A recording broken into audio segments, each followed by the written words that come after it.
प्रिय विद्यार्थियों, आप मैथ का सेट नंबर 1 का आज डिस्कशन देखिए और लगातार हमारे सेट का डिस्कशन को देखते रहिए। आपको रेलवे हो, सचिवालय हो, सारे के सारे चीज पास कर जाइएगा। अगर पास करना है तो वीरेंद्र सर के द्वारा आप मैथ का डिस्कशन अवश्य देखिए। आइए ध्यान दीजिएगा। देखिए सेट नंबर 1 का डिस्कशन है, इसमें आपको बताने जा रहे हैं।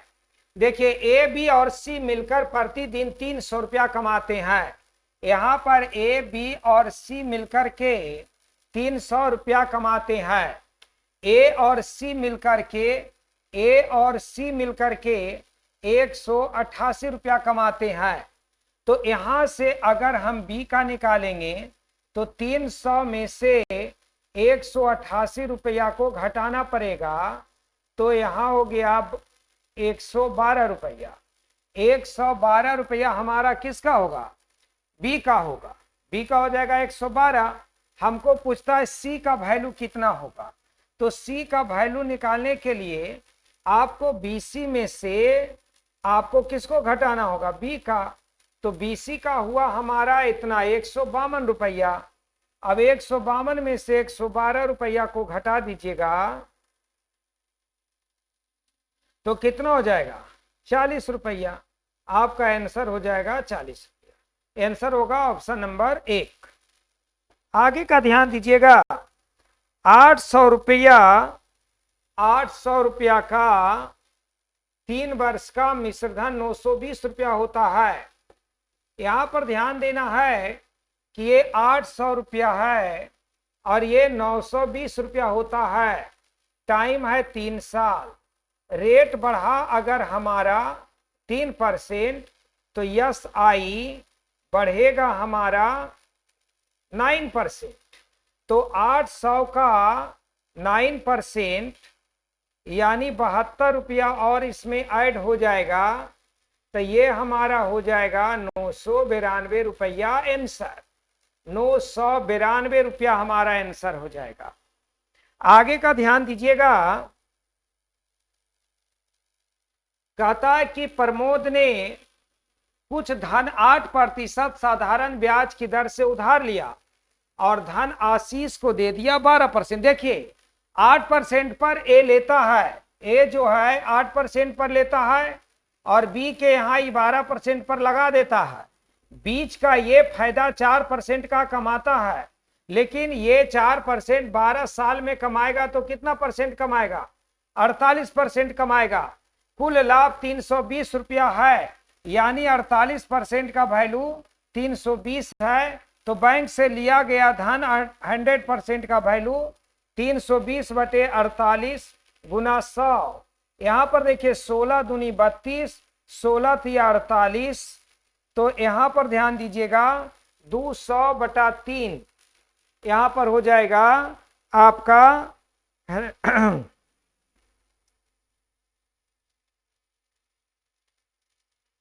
320 रुपया हो जाता है लाभ। तो 16 दूनी 32, 16 तिया 48, तो 200 बटा 3 इनमें से कोई नहीं। ये आंसर हो जाएगा option number D. Option number D हो जाएगा आपका आंसर। आगे का ध्यान देना है। किसी धन पर पहले 2 वर्षों के लिए ब्याज की दर 8% है। देखिए 2 वर्षों के लिए हमारा 8% है। इसके बाद अगले 4 वर्षों के लिए हमारा 10% है।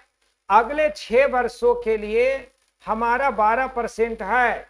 और किसी धन पर 12 वर्षों के बाद कुल ब्याज 5152 रुपया है। तो मूलधन ज्ञात करें।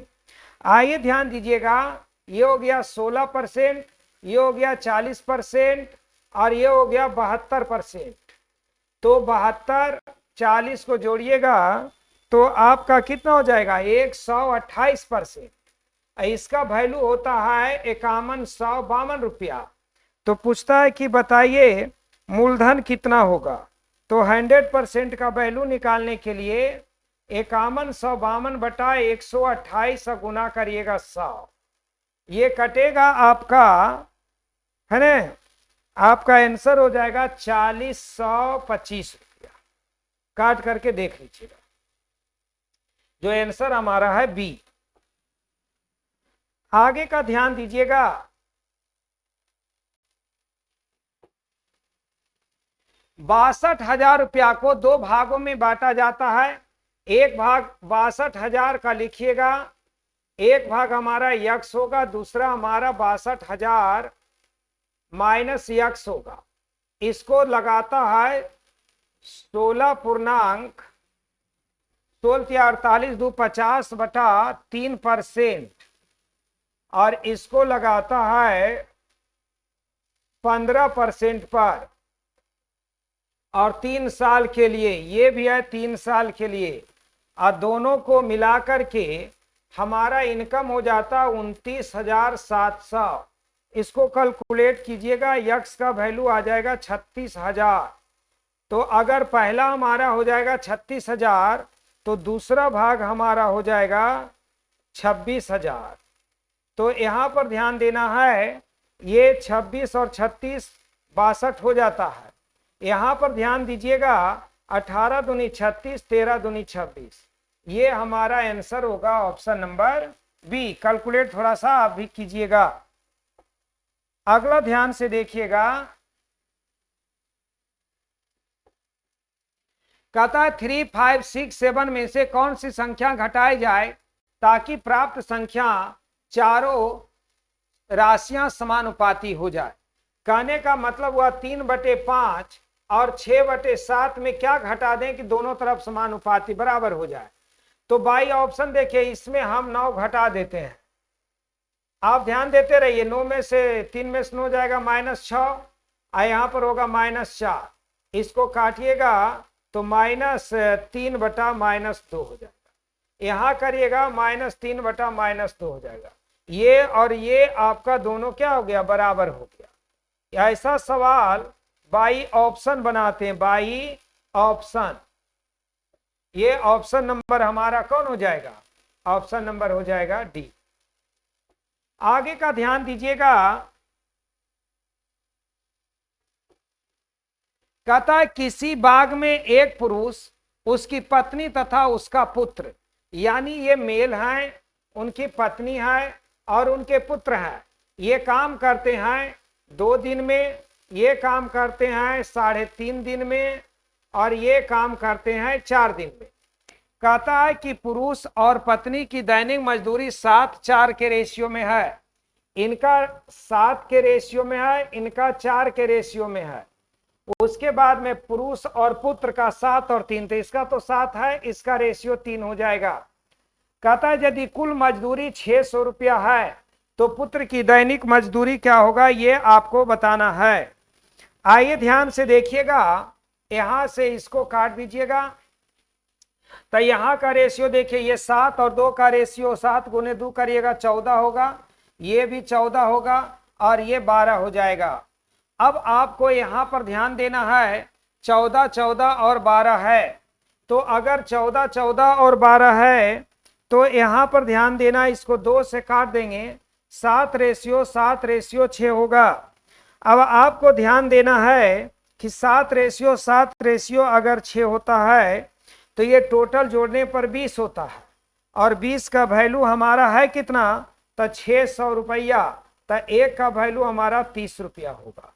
अब ये ध्यान देना है, हमको पूछता है कि बताइए उसका बेटा का कितना मिलेगा। तो ये जो 30 रुपया आया है, ये हमारा कै दिन का है, 4 दिन का। तो 4 दिन का अगर 30 रुपया है तो यहां पर रेशियो हमारा कितना हुआ, 6। तो 6 गुने 30 और बटा यहां रेशियो 4 से गुना करेंगे, तो यहां पर काटेंगे 2 दूनी 4, 3 दूनी 6, 15 दूनी 30, 45 हो जाएगा। बेटा को एक दिन का मजदूरी मिलेगा 45 रुपया। फिर से समझिएगा, यहां तक तो आप समझ गए होंगे कि एक का वैल्यू 30 हुआ। तो यहां पर देखिए बेटा को है 6 का वैल्यू हमारा हो जाएगा 6 18, 180 रुपया। तो 180 रुपया जो होगा हमारा, 180 रुपया जो होगा हमारा, वो हमारा होगा 4 दिन का यहाँ है ना। तो 4 दिन का हमारा होगा इतना, तो एक दिन का कितना हो जाएगा हमारा हो जाएगा 45 रुपया। पुत्र की दैनिक मजदूरी क्या हो जाएगी, तो हो जाएगी उसका 45 रुपया। आगे का ध्यान देना है, कहता है यदि 232 प्लस 1, देखिए यहां पर गड़बड़ था, कहता है 2 के पावर 32 प्लस 1 ये संख्या 96 से विभाज्य है, ये संख्या पूर्णतः 96 से, यहां लिखना है 96 से विभाजित है। तो कौन ऐसी संख्या है जो 96 से पूर्णतः विभाजित होगा, ये नहीं होगा, यहां होगा 96 से पूर्णतः विभाजित होगा। आप समझिएगा, अगर 2 के पावर 32 प्लस 1 ये 96 से कटेगा, तो जिस संख्या से ये कटेगा उस संख्या, आपका ये जो पावर है ना, ये पावर में ऑड नंबर से गुना करते जाइएगा, और जो भी संख्या से ऑड नंबर से गुना करेगा सारे के सारे ये संख्या 96 से कट जाएगी। अर्थात इसमें अगर 3 से गुना करते हैं 2 के पावर 96 प्लस 1, ये संख्या भी 96 से कट जाएगा। सवाल में थोड़ी सी त्रुटि हो गई थी, यहां चिंता नहीं करना, ये यहां पर होगा 2 के पावर 96 प्लस 1। सब पर ध्यान देना है सौरभ। आगे का ध्यान दीजिएगा, 0, 2, 3, 6 और 7 अंकों से बनने वाली 5 अंकों की बड़ी सी बड़ी संख्या और छोटी सी छोटी संख्या का अंतर क्या होगा। देखिए, बड़ी सी बड़ी संख्या अगर बनाइएगा तो लीजिएगा 7, 6, 3, 2, 0, और छोटी सी छोटी संख्या बनाइएगा तो 2, 0, 3 है ना, और 6, 7, और अंतर इसका कर दीजिएगा तो 5, 5, 9, 5, 3, 5, 5, 9, 5, 3, ये आंसर हो जाएगा, यहां तक के हो जाएगा। आगे का ध्यान दिया जाए,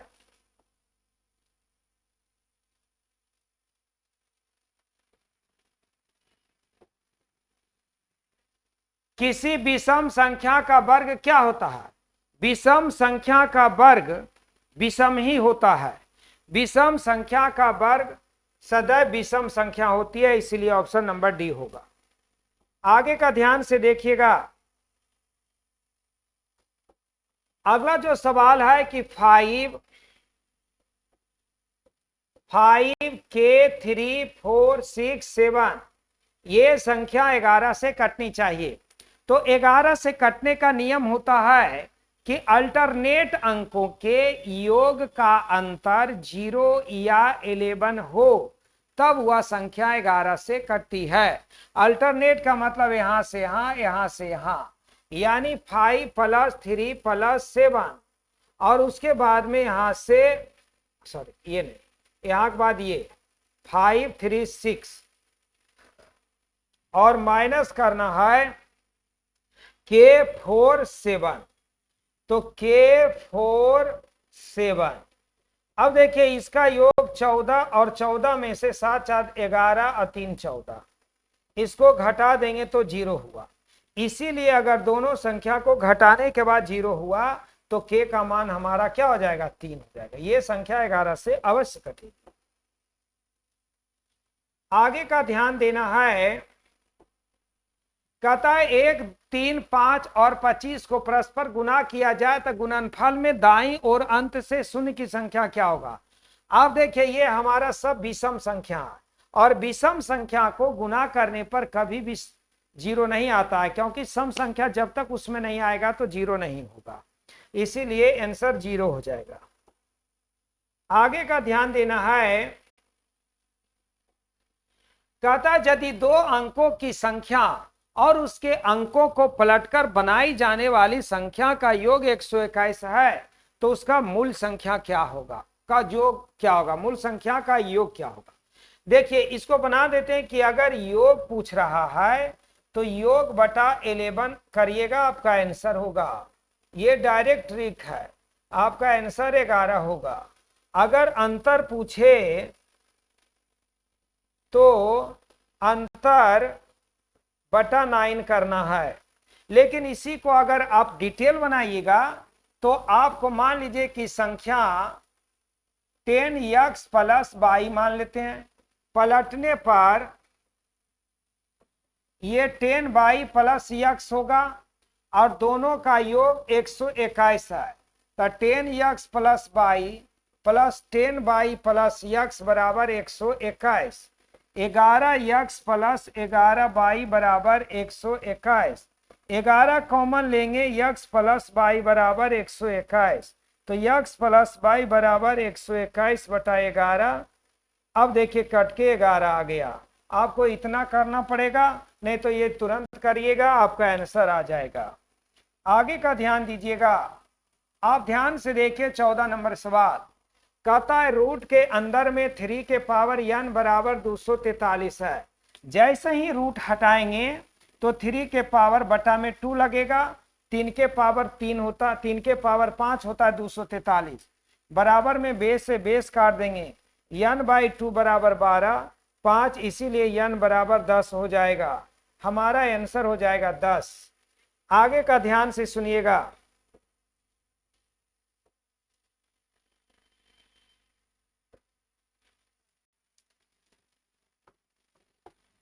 देखिए यहां पर है 6 8 है।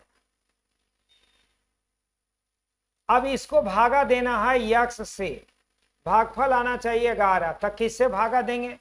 तो देखिएगा 80808 से अगर आप भागा देते हैं इसमें तो आंसर 11 हो जाएगा। इसीलिए बाई ऑप्शन इसको दिमाग लगाना है, आपका आंसर होगा सी। आगे का ध्यान देते रहिए, किसी संख्या को 32 से भाग देने पर, संख्या मान लीजिए यहां है, इसमें 32 से भाग देने पर 29 शेष बचता है। कहता है कि यदि 8 से इसको भाग दिया जाए तो क्या शेष बचेगा?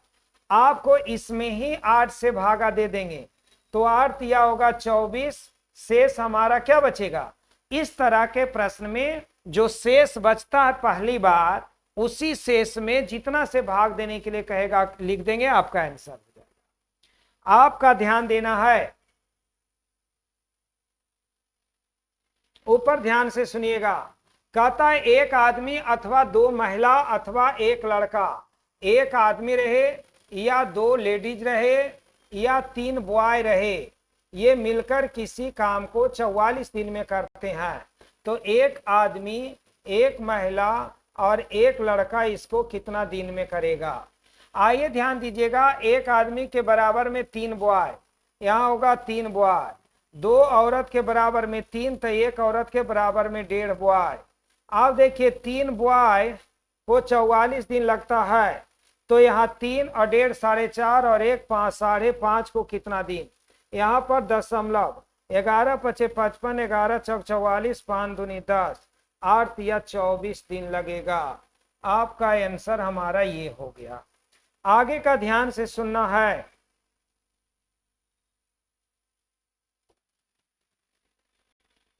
एक काम को 12 लड़के 16 दिन में करते हैं, जबकि 8 आदमी 12 दिन में करते हैं। समझिएगा, बहुत बेहतर सवाल है आपके लिए। कहता है कि एक काम को 12 लड़के 16 दिन में, 12 एडल्ट इसको 16 दिन में, जबकि 8 आदमी 12 दिन में, 8 आदमी इसको 12 दिन में करते हैं। ये बॉय था और ये आदमी है। 12 से 12 काटिए, 8 दूनी 16 काटिए, तो एक मैन के बराबर में क्या हो गया? 2 बॉय हो गया। कहता है 16 आदमी मिलकर काम को शुरू करते हैं। आप समझिए कि 8 आदमी जब रहते हैं तो 12 दिन लगता है, जब 16 आदमी काम करने के लिए आएगा तो कितना दिन लगेगा? कितना दिन लगेगा सौरभ? इधर देखो, आपको 16 आदमी 8 आदमी को 12 दिन लगता है, तो 16 आदमी काम करेगा तो कितना दिन लगेगा? कितना दिन? कुछ नहीं, 6 दिन लगेगा। देखिए 16 आदमी काम करेगा, 6 दिन लगेगा। 3 दिन के बाद 3 दिन घटा देना, 16 आदमी में से 10 आदमी निकलेगा, 4 बच्चा इसमें आएगा, 4 बच्चा इक्वल टू 2 मैन होगा। अब देखो यहाँ पर 16 और 6 में से 3 गया तो ऊपर होगा 16 गुने 3, और 10, 16 में से 10 गया तो 6, 6 में 2 जुड़ गया तो 8, 8 दूनी 16 कटेगा, 3 दूनी 6 दिन आंसर हो जाएगा। आपका आंसर ये होगा, क्योंकि यहाँ पर 4 बॉय के बदले 2 मैन हो गया, 16 में से 10 गया तो 6, और 6 में 2 आदमी जुड़ेगा तो 8 आदमी होगा। 16 आदमी अब यहाँ हो गया, 6 में से 3 गया 3/8, 8 दूनी 16, 3 दूनी 6 दिन आंसर। आगे का ध्यान से देखिएगा, कहता 2 पाइप ए और बी एक टंकी को क्रमशः 36 और 45 मिनट में भरते हैं। ए जो है 36 मिनट में भरता और बी जो है उसे 45 मिनट में भरता और सी जो है उसे 30 मिनट में खाली करता है। तो ए, बी और सी एक साथ खाली टंकी में खोल दिए जाते हैं। 7 मिनट के बाद सी भी खोल दिया जाता है, यानी ए और बी पहले काम करने के लिए आते हैं और 7 मिनट तक करते, उसके बाद में सी खोल दिया जाता है। तो टंकी को भरने में कितना समय लगेगा? आइए ध्यान दीजिएगा, 36, 45 और 30 का एलसीएम अगर निकालिएगा तो इसका एलसीएम कितना हो जाएगा? इसका एलसीएम हमारा हो जाएगा 36 पचे 180 होगा, 45 चौकइये और 30 छक सिया से होगा। ये खाली करता है, 7 सी जो है भरी टंकी को खाली करता है।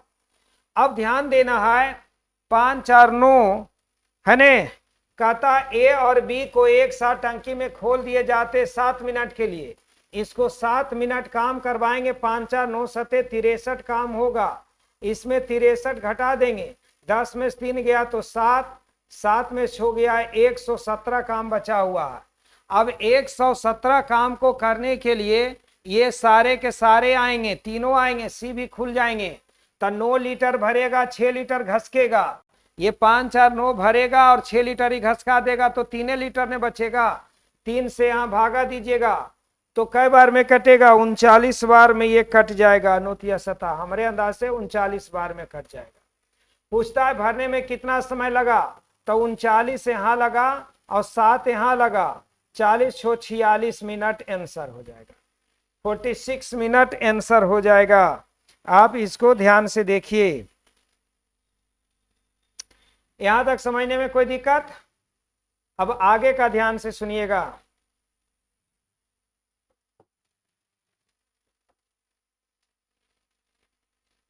अगला ध्यान से देखिएगा कि पाइप ए और बी एक टंकी को 24 और 32 मिनट में भरते हैं। दोनों पाइपों को एक साथ खोल दिया जाता है। कितने समय के बाद बी को बंद किया जाए कि टंकी को 18 मिनट में भर जाए? आप इस पर जरा ध्यान से सुनिएगा।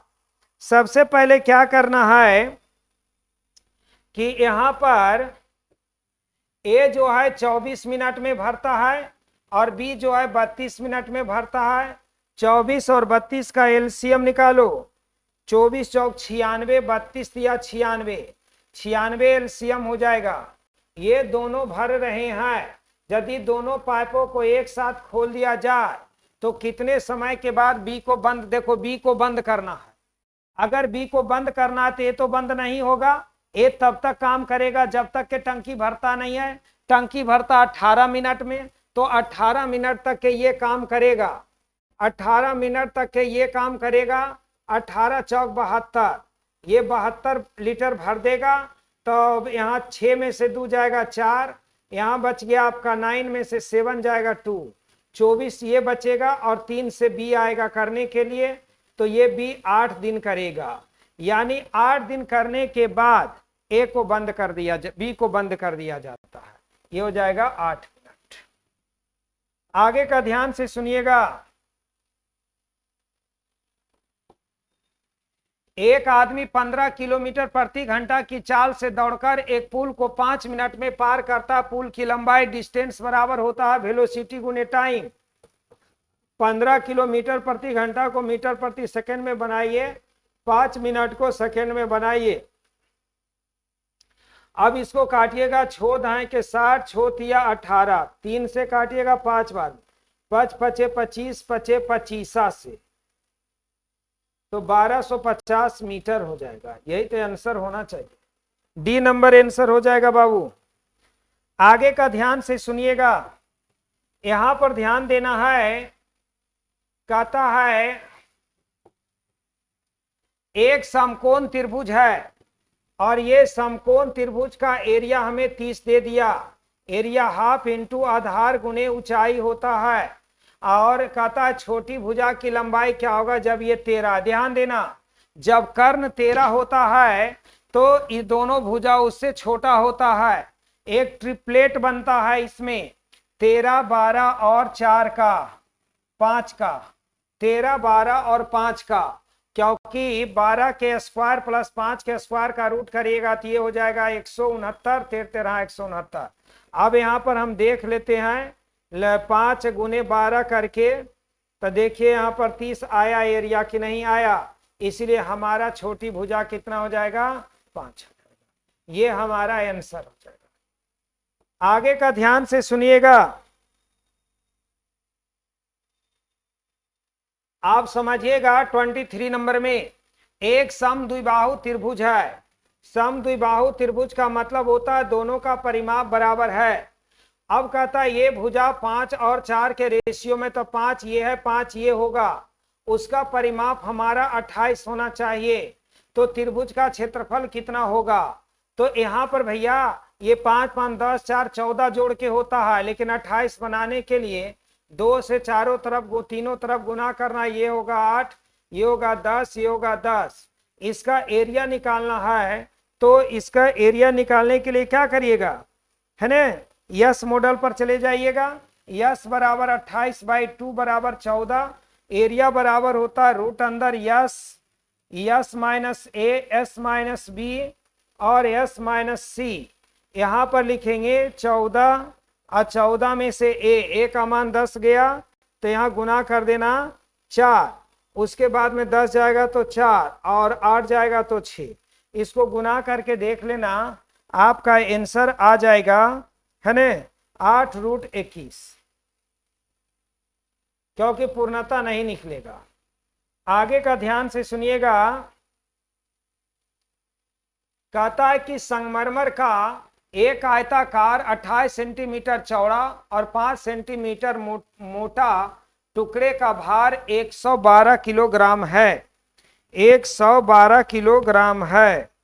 अब ध्यान देना भाई, तो वजन हमारा हुआ 112 किलोग्राम, है ने। इसको मीटर में बनाने के लिए 1000 से गुना कर देंगे। अब यहाँ पर हमारा जो टुकड़ा था 28 सेंटीमीटर लंबा, 5 सेंटीमीटर चौड़ा था। यदि 1 घन सेंटीमीटर का भार 25 ग्राम था, तो यहाँ पर 25 से गुना कर देंगे, इतना ग्राम था। अब इसमें आपको पूछता टुकड़े की लंबाई निकालने के लिए, तो टुकड़े की लंबाई निकालने के लिए पूछता है, तो यहाँ पर ध्यान देना है। यहाँ क्या कीजिएगा, 25 25 25 से इसको काटिएगा 8 बार में, 28 चौक बरियोतल से यहाँ हो जाएगा, यानी 32 सेंटीमीटर लंबा हो जाएगा। हमारा आंसर हो जाएगा 32 सेंटीमीटर। आगे का ध्यान दीजिएगा, आगे का ध्यान से देखिए, एक गोला की त्रिज्या r है और बेलन की भी त्रिज्या और ऊंचाई दोनों r है। तो बेलन के आयतन और गोले के आयतन के अनुपात क्या होगा? बेलन के आयतनों का गोले के आयतनों का अनुपात क्या होता है? गोला का आयतन 4/3 पाई r क्यूब, बेलन का आयतन पाई r स्क्वायर h। 2 नहीं, देखो r और h दोनों बराबर, तो पाई r क्यूब से पाई r क्यूब कटेगा, 4:3 आंसर हो जाएगा। ये आंसर हो जाएगा।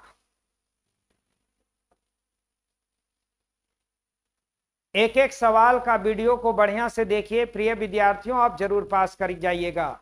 इसको आप अवश्य देखिए। धन्यवाद।